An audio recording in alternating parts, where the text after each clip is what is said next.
Bonjour les enchanteurs, ravi de vous retrouver sur ma chaîne Inspiration Enchantée pour la guidance de la semaine du 8 au 14 février. Alors n'hésitez pas à partager, liker, à vous abonner à ma chaîne. Je vous remercie si cela est déjà fait. Bienvenue aux nouveaux abonnés. Alors, j'ai plusieurs petites infos à vous transmettre. Vous dire que si vous habitez Nice et ses environs et que le cœur vous en dit, le dimanche 14 février, j'organise un café rencontre avec mon amie Joy qui est communicatrice animale. Nous échangerons, nous partagerons des mini tirages de tarot et des mini communications animales. Vous avez en barre d'infos le lien pour, si cet événement vous intéresse, pour vous y inscrire. Je voulais aussi remercier les gentils donateurs de fournir ma cagnotte litchi et plus particulièrement Laurie qui se reconnaîtra, qui j'espère écoutera cette guidance. Voilà, je vous remercie pour l'élan que vous avez de me soutenir et soutenir cette chaîne. Voilà, allez, c'est parti, on y va pour la guidance de la semaine. Alors, quelle est l'énergie en ce début de semaine? Le 7 de bâton qui est tombé, qui a voulu se manifester. On l'interprétera après. Pas facile à dire. Hein. Alors, quel est le défi de cette semaine? Quel est le défi? Quelle est la ressource à mobiliser? Et quelle est l'énergie en fin de semaine? À savoir qu'on a une nouvelle lune en Verseau le 11. Voilà, donc il y a de la nouveauté quand même cette semaine. Hein. Donc le 7 de bâton, c'est du feu, donc peut-être un peu d'animosité. Il y a l'idée de combattre. On voit un dragon là, vous voyez. Donc il y a peut-être beaucoup de tension, peut-être de la colère qui est un peu larvée, l'envie de cracher son venin, peut-être, ou peut-être que vous allez être face à des personnes qui auront vraiment envie de, voilà, d'être...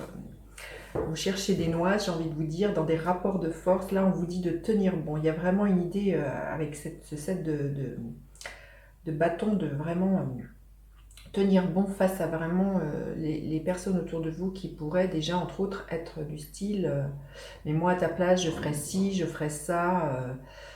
Voyez, c'est vous mettre dans votre bulle et rester centré avec vous qui vous êtes, avec vos idées, avec vos projets. Il y a vraiment l'idée de retrouver la paix à l'intérieur de vous et de ne pas se laisser happer par des énergies extrêmement houleuses à l'extérieur de vous. Alors, le défi de cette semaine, l'ermite. Justement, on vous dit bien de retourner à l'intérieur de vous et d'être sage. Le défi, c'est justement que vous n'auriez peut-être pas envie de ça, vous auriez peut-être justement envie de répondre, peut-être d'activer cette animosité, vous voyez, de l'entretenir, voilà, de jeter de l'huile sur le feu, comme on dit. Et là, l'ermite vous dit, retourne à l'intérieur de toi, contacte le sage qui est à l'intérieur de toi, écoute la paix qui est là, écoute ta propre guidance intérieure, parce que c'est ça, vous voyez, les autres pourraient vous dire, non mais moi à ta place, je referais ci, je ferais ça, vraiment avec une idée très vindicative, je sens. Et là, l'ermite, il a tout en lui, il reconnaît sa propre guidance intérieure, il sait qu'il est à même, de par les expériences qu'il a eues, de se guider, de trouver sa propre lumière, d'être éclairé, voilà, en écoutant ce qu'il y a à l'intérieur. Donc vraiment, le défi, c'est de ne pas entretenir cette animosité, et c'est vraiment de retourner, de demander aux sages la route, le chemin, d'être éclairé. Alors, la ressource à mobiliser, c'est l'énergie du diable. C'est vraiment justement à se rendre compte par quoi on est attaché dans nos rapports aux autres, ce qui se joue, le fait qu'on pourrait tenter justement d'entretenir des relations qui sont toxiques, des liens qui sont toxiques. Et là, la ressource à mobiliser, c'est justement de se détacher de tout ça, de toutes ces choses, de toutes ces tentations que l'on pourrait avoir, d'entretenir voilà, quelque chose, le personnage que l'on est, et de ne pas être en paix avec soi-même. Quelle est l'énergie à la fin de la semaine? Le 6 de bâton. Vous voyez, on part d'un set qui est très très voilà, plein d'animosité, et on finit avec un 6 qui est beaucoup plus équilibré, qui nous parle d'une belle réussite. Je pense que voilà, vous allez être fiers de vous à la fin de la semaine d'avoir réussi justement à canaliser cette énergie extrêmement de colère, cette énergie vindicative, cette énergie de, voilà, de vouloir avoir raison. Et là, il y a vraiment l'histoire d'un couronnement. Vous retrouvez votre centre, vous rayonnez, mais vous rayonnez votre lumière. Vous ne rayonnez pas une colère. Vous voyez, il y a vraiment quelque chose qui s'est apaisé. Et c'est vraiment... vous êtes le roi, la reine de votre propre royaume. Vous n'avez plus à vous défendre.